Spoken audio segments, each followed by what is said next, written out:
En la provincia de Tucumán para consultarle, ¿no? Todo lo que ha venido sucediendo, lo que ha pasado en Tucumán en esta vigilia y, por supuesto, lo que viene sucediendo, ¿no? ¿Qué se viene después? Es la gran pregunta. ¿Cómo estás, Patricio? Buenos días, gracias por la visita. Buen día, Aña, ¿cómo estás? Siempre es un placer estar con vos. La verdad es que tenés razón. El Pacto de Mayo, Sí. pacto que arrancó y anunciado en marzo, el 1 de marzo, en la apertura de sesiones legislativas, Sí. en un contexto muy diferente, está marcando el inicio de una segunda etapa. Una etapa en la que las alianzas van a empezar a ser mucho más importantes de los que fueron hasta este momento, particularmente con aquellos sectores que le permitieron al gobierno lograr los dos triunfos legislativos centrales que tuvo, que fueron la ley bases y el acuerdo fiscal con los gobernadores de las provincias, en un marco en el que además está proponiendo temas muy importantes para la reforma del Estado, como por ejemplo la ampliación de la Corte Suprema de Justicia en una rémora de lo que fue el menemismo en su momento, que amplió a 9 a los miembros del máximo tribunal, Sí. que además está en el medio de una disputa interna por el poder y el control de la mayoría en la Corte, que es sustancial para la política que está empezando a desarrollar este gobierno. Y en el medio un Mauricio Macri, que vino ayer a la provincia de Sí. Tucumán a firmar el Pacto de Mayo. Vino solo para eso, ¿no? Vino solo para eso, vino Sí. con Nacho Torres, vinieron en el mismo vuelo con Nacho Torres, gobernador de Chubut, uno de los espadachines patagónicos que puso en aprietos, puso en apuro al gobierno nacional cuando tuvimos esta primera crisis con el petróleo y el gas en función de uno de los recursos naturales que es estratégicos para las provincias. Pero volviendo a la figura del expresidente, único expresidente electo que participó del acto del día de ayer, se fue y a las 2 horitas tuiteó que esperaba que la firma que se había rubricado en ese momento fuera un compromiso real por parte de los actores y no solamente un acto político más que no pueda trascender. Me parece que si vos te vas después de haber firmado y automáticamente pones en duda la intención de Sí. quienes lo hicieron, es un gesto político Podrían muy no haber importante. firmado, Bueno, de hecho Macri no lo firmó. ¿no? O Macri sea, no esto, firmó. claro, pero bueno, también esto es separar las aguas, porque el consenso era con gobernadores. Está bien, Así estaba es. la figura de Macri, pero el interés era que los gobernadores firmen. Podrían no haberlo hecho, tranquilamente. Así es, podría no haberlo hecho en el marco además de una disputa política que viene sosteniendo por los recursos coparticipables que el gobierno nacional no le está transfiriendo a la ciudad de Buenos Aires y con la disputa interna por el control del partido amarillo, del PRO, con la ministra de Seguridad Patricia Bullrich, que venía siendo la persona que lideraba este intento de incorporar y unificar al PRO con la Libertad Avanza, pensando en las elecciones del año que viene. Elecciones que van a marcar un punto de inflexión para el gobierno de Javier Milei, porque no solamente es un plebiscito de la gestión y de lo que viene haciendo. Conocimos, por ejemplo, que la inflación en la ciudad de Buenos Aires, que viene prediciendo de alguna manera la inflación nacional, subió un poquito respecto al mes de mayo y es el principal ancla que tiene hoy frente a la opinión pública, a la gestión de las expectativas, el combate contra la inflación. El año que viene va a plebiscitar su gestión Javier Milei. ¿Lo va a plebiscitar de la mano de Mauricio Macri o no? ¿Va a negociar una incorporación del PRO o no? Y yo, no sé, Milei quiere ir por la reelección, ¿no? ¿Le va a alcanzar solo? Es la pregunta. ¿Va a conseguir en estos años lograr lo que quiere lograr? Hay que ver, ¿no? Con este consenso, mira, ahí tenemos esa imagen. ¿Qué significa esta foto para Javier Milei y para una futura reelección? Bueno, es la foto de familia de la casta. Sí, Estamos déjame viendo, la foto, déjame eso, ahí.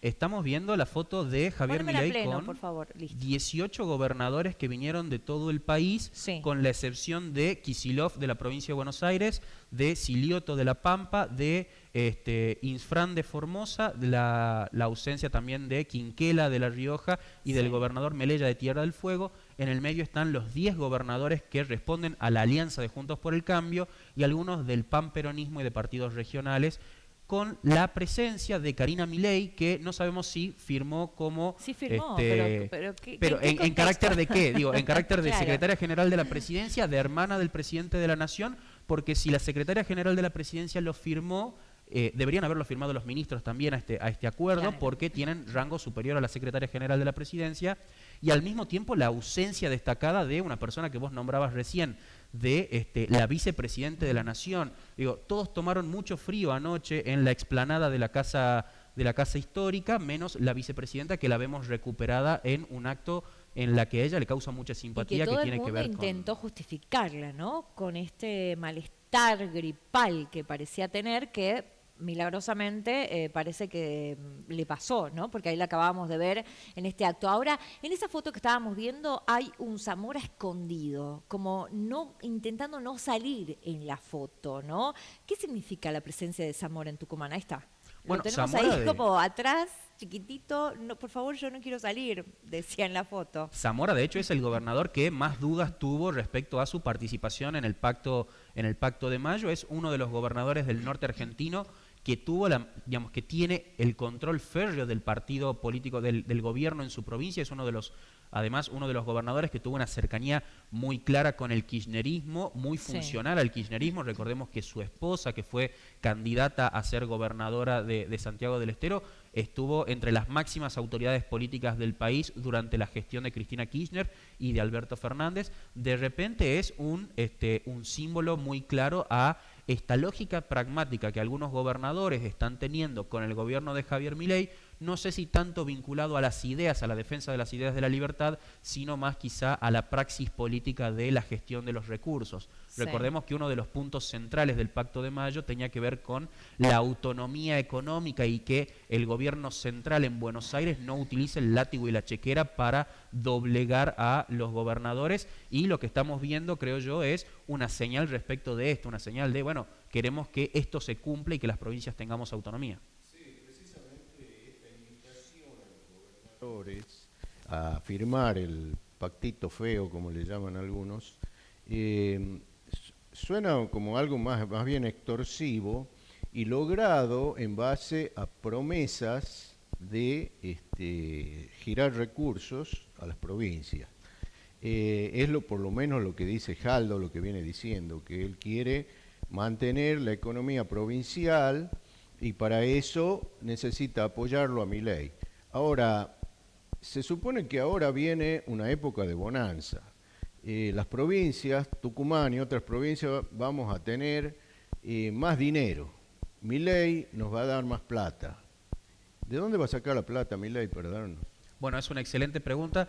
Te hago una sola corrección. No solamente vinieron en base a promesas, sino que vinieron en base a hechos concretos. Zamora, que estuvo presente, estuvo reunido la semana pasada con Guillermo Francos para la transferencia de obras públicas a Santiago del Estero por parte del Gobierno Nacional. Lo mismo le pasó a Quinquela, más allá de que luego tuvo un cruce específico con el Gobierno Nacional por supuesto rescate que el Gobierno Nacional no haría en caso de que el Chacho, la cuasimoneda provincial de La Rioja, tenga alguna caída o algún mal funcionamiento. La realidad es que el Gobierno Nacional está en un momento en el que debería tener una cosecha récord, porque tenemos la recuperación por parte de la sequía del año pasado. Tenemos un momento en el que los commodities a nivel internacional no se están levantando los precios, en el plano local no se está exportando, no se está liquidando la cosecha. En el medio el gobierno anuncia baja de impuestos, va a bajar del 17,5 al 7,5 el impuesto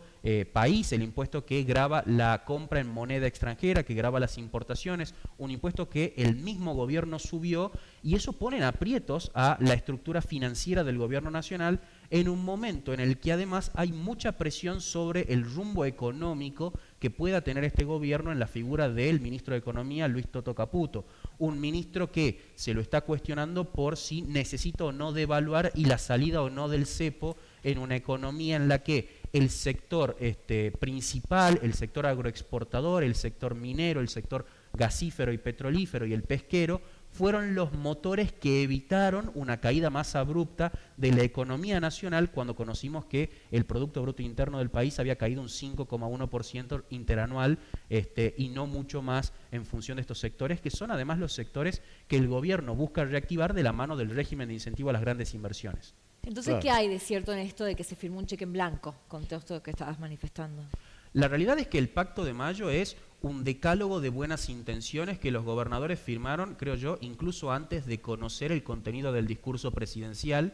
Es un decálogo de buenas intenciones que debe tener un correlato legislativo. Recordemos que el presidente de la Nación anunció en repetidas ocasiones que quienes se encargarán de llevar al Congreso de la Nación las propuestas formalmente en proyectos de ley es el Consejo de Mayo. un Consejo de Mayo que debería tener representantes de las provincias, del Ejecutivo, de diputados, de senadores, de los sectores gremiales y de los sectores empresarios. Todavía no sabemos cómo eso se va a articular, debería haber algún tipo de esquema parlamentario y en el medio tenemos las dos grandes ausencias de este esquema parlamentario, que son Miguel Ángel Pichetto, Martín Lustó y Martín Lustó, ambos dos espadas que fueron funcionales al gobierno, tanto para la aprobación de la ley bases como del paquete fiscal. Mientras que Pichetto garantizó que la estructura legislativa de la Libertad Avanza, del oficialismo, tuviera un paso lo menos traumático posible por diputados, Martín Lustó, con los dictámenes de minoría que emitió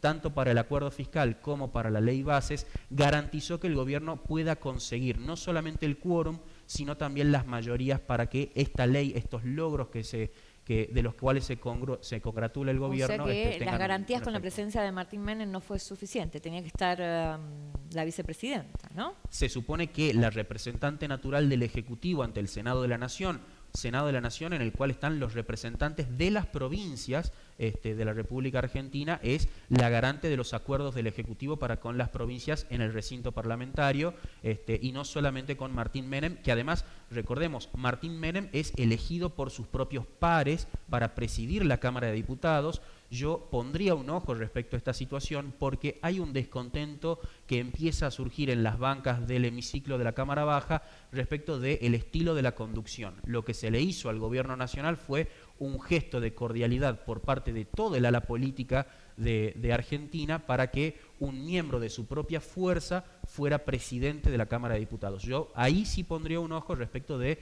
la posible continuidad o no de una persona que tomó trascendencia durante los debates parlamentarios que vivió la Argentina en los últimos meses.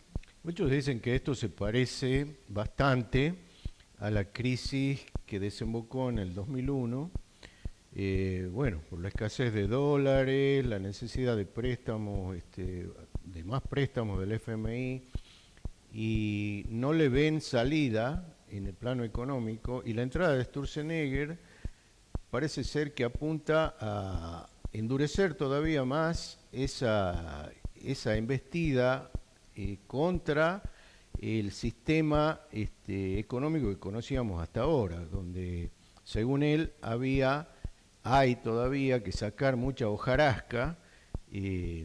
Pone ejemplos, parecen ridículos, como ley de las palomas mensajeras y el carnet de mochilero, pero en realidad ahora va a ir por otra cuestión que es la aeronavegación, o sea, las empresas aéreas.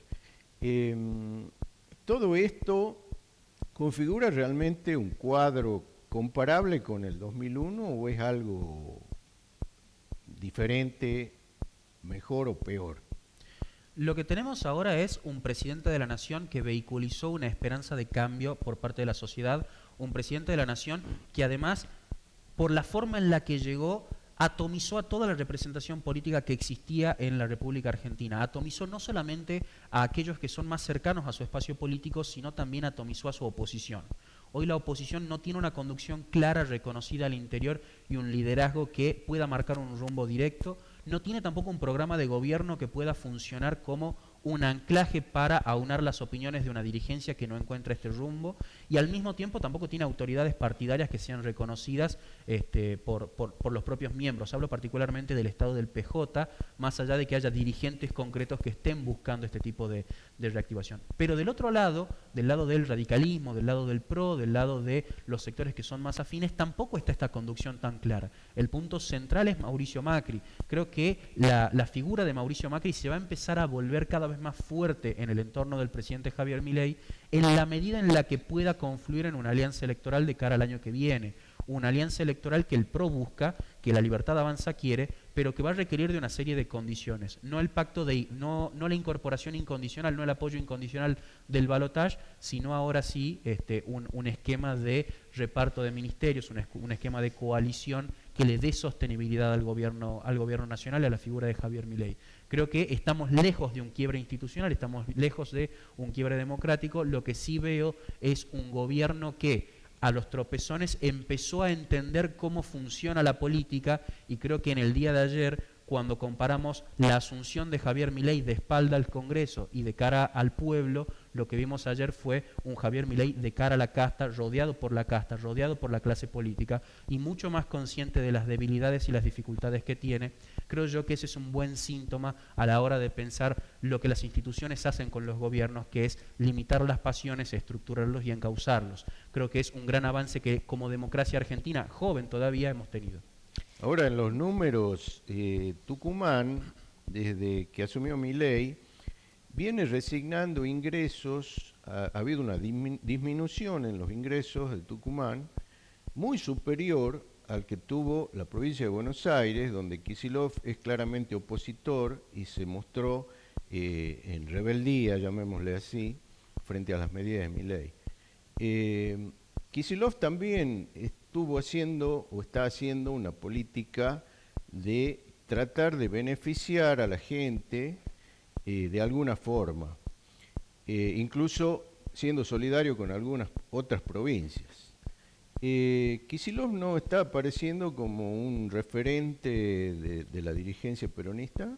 Sí, Kicillof de hecho está buscando ese lugar de conducción, de hecho está buscando que se canten nuevas canciones dentro del mismo espacio peronista y lo está buscando desde una transversalidad política, no solamente dentro de la provincia de Buenos Aires, sino también en la ciudad de Buenos Aires con Leandro Santoro y con aliados a lo largo y a lo ancho del país, particularmente reuniones con el gobernador de Santa Fe, Maximiliano Puyaro, al que se lo ve muy activo en las redes sociales y con un tono muy crítico al gobierno nacional, y también con uno de los espadachines más jóvenes y nobles del PRO, como Nacho Torres, gobernador de Chubut, dos personas que pueden empezar a pensar en una coalición más de centro con quizá algunos tintes de progresismo, algunos tintes de conservadurismo, se verá en función de cómo se dé ese esquema de alianzas, pero es algo que se empieza a consolidar. Falta tiempo, hay conducciones internas que dirimir previamente. La realidad es que en el plano local la provincia de Buenos Aires es inevitable. En algún momento se decía que con Cristina sola no bastaba, pero sin Cristina no se podía. Para cualquier gestión nacional, por las dimensiones y por la monstruosidad distrital que implica la provincia de Buenos Aires, no tenerla de alguna manera contenida dentro del esquema nacional implica también un factor de desestabilización mucho mayor. Eso explica en parte por qué, por ejemplo, los tucumanos seguimos teniendo menos subsidios a la energía, al transporte y a un montón de otras cuestiones que en provincia de Buenos Aires y en la ciudad de Buenos Aires se siguen manteniendo. No estoy de acuerdo con eso, creo que el federalismo implica no solamente una gestión equitativa de los recursos, sino un desarrollo productivo distribuido a lo largo del país, pero sin embargo la realidad se impone y en ese sentido entiendo yo que desde el gobierno nacional se está buscando solapadamente seguir trabajando en ese tipo de cuestiones con la provincia de Buenos Aires, más allá de que ni Kicillof ni Javier Milei quieren admitir en público que se están articulando territorialmente las políticas de los ministerios en ambos casos.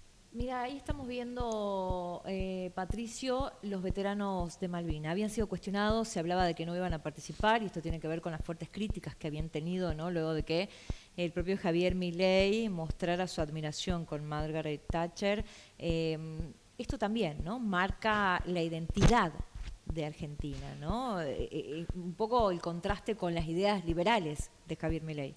Sí, va más de la mano quizá de la identidad que la propia la Nación muestra, porque la dupla gubernamental, Javier Milei y Victoria Villarroel, consolidan dos corrientes distintas que están a lo largo y están atravesando profundamente Occidente.